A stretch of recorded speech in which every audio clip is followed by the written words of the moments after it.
Danışır Mahaçqala, axşamınız xeyir olsun, hörmətli dinləyicilər. Dağıstan Radiosu ilə Azərbaycan dilində verilişə başlayırıq. Mikrofon qarşısında jurnalist Söhrə Musayeva, rejissor pult arxasında Mina xanım Mamayeva.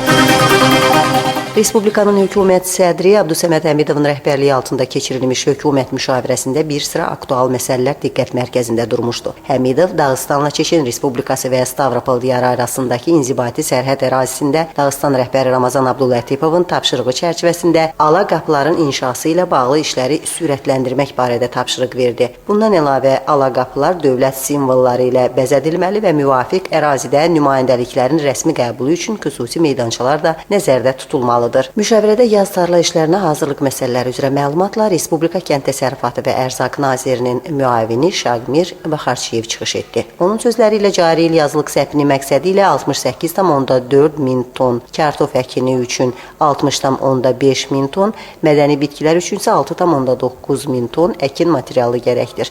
Respublikada müvafiq materialla təminat 85% təşkil edir. Çatışmayan material isə Stavropol vilayətində və Krasnodar diyarında əldə olunacaq. Respublikanın kənd təsərrüfatı sahəsinə 5000 ədəd traktor, 350 taxıl yığan kombaynlar, digər texnika çatışmır. Nazir müavininin sözləri ilə yaz tarla işlərinin təşkili üçün 1 milyard 700 milyon rubl vəsaitə ehtiyac duyulur. Gərəkli texnikanın əlverişli şərtlə lizinq vasitəsilə əldə etmək mümkünatı ətrafında Respublika hökumət sədrinin müavini Şarip Şaripov məlumat verdi. Respublika büdcəsində bu əlaqədə müəyyən subsidiyalar da nəzərdə tutulub. Yaz tarla işlərinin vaxtında və keyfiyyətli təşkili məqsədi ilə Abdusəməd Həmidov yaxın müddətlərdə rayon müşavirələrini təşkil etmək barədə tapşırıqla çıxış etdi. Munisipal birlik rəhbərlərinə isə kənd təsərrüfat məhsulları istehsalçılarına səpin materialının, mineral və kimyəvi gübrələrin, yanacaq sürtkü materiallarının ehtiyat hissələrinin əldə olunmasında, təmir işlərinin aparılmasında yardım göstərmək tövsiyə edildi. Respublikada sənaye park infrastrukturunun təşkili sahəsində məlumatla isə Respublikanın Sənaye, Ticarət və İnvestisiyalar naziri Yusuf Umamov çıxış etdi. Cari il munisipal birliklərin sərbəst ərazilərində gərəkli nəqliyyat və mühəndis infrastrukturu olan xırda sənaye park xətlərinin təşkili planlaşdırılır. 2020-ci ilədək isə Respublikada 10 sənaye parkının istismarı planlaşdırılır. Müşavirədə energetika məsələləri üzrə Respublika Agentliyinin rəhbəri vəzifəsini icra edən Maqdi Gitinovun məlumatı da dillənildi. Tədbirin sonunda Baş nazir mart ayının 21-də keçiriləcək Ümumrespublika iməciliyi çərçivəsində məsul şəxslərə bütün işləri gərəkli səviyyədə təşkil etmək, əsas diqqəti isə Böyük Vətən müharibəsi qəhrəmanları şərəfinə ucaldılmış abidələrin ərazilərində aparılacaq abadlıq işlərinə yönəltmək barədə tapşırıq verdi.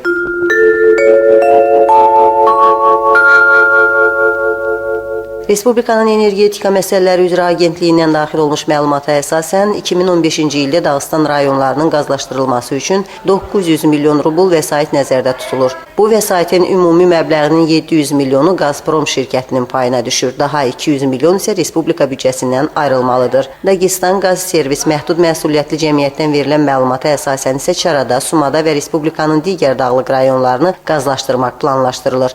Ötən il müvafiq məqsədlə 247,7 milyon rubl sərf edilmişdi.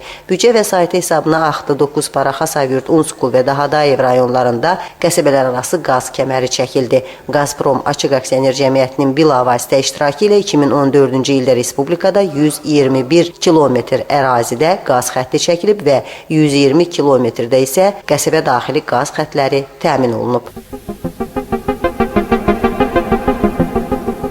Respublikanın Təhsil və Elm Nazirliyindən verilən məlumata əsasən Dağıstanın ana dili müəllimləri üçün ən yaxşı ana dili müəllimi başlıqlı müsabiqə tətbiq edilməkdədir. Cari il fevral ayının 15-dən start götürmüş bu müsabiqə iyun ayının 15-nədək davam edəcək. Müsabiqə iştirakçıları ana dilinin bərpasında Mənim ilk addımım nominasiyasında doğma dilin qorunması, nəsillərin əməkdaşlığı və ana dilinin ailə, sosial mədəni dəyərlərinin qoruyucusu nominasiyasında isə ana dili müəlliminin metodiki daxili istiqamətində öz bilik və qüvvələrini sınayırlar. Müsabiqənin təşkilində başlıca məqsəd böyüməkdə olan nəslə doğma dilə məhəbbət hisslərini aşılamaq, milli ənənələri qoruyub saxlamaq, ana dili müəllimi peşəsinin nüfuzunu artırmaqdır. Bu əlaqədə eləcə də etnomədəniyyətlər əsasında ana dillərinin tədrisi üzrə aparıcı pedaqoji təcrübəni ümumiləşdirərək yaymaqda planlaşdırılır.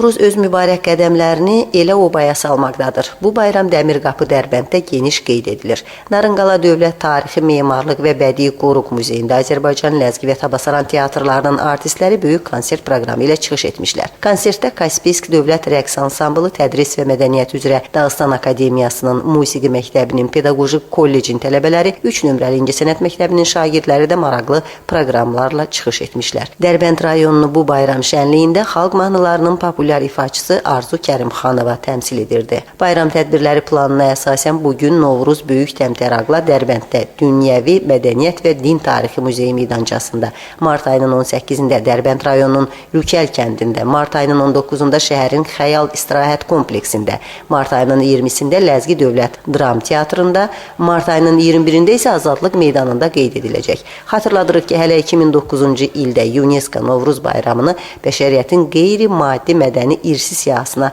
daxil etmişdir və həmin ildə mart ayının 21-i Beynəlxalq Novruz günü kimi əlamətdardır. Lükəldə keçiriləcək Novruz bayramı çərçivəsində 3-cü dəfə Sevinç Azərbaycan Milli Mədəni Respublika festivalı da təşkil olunacaq. Siz son xəbərləri dinlədiniz.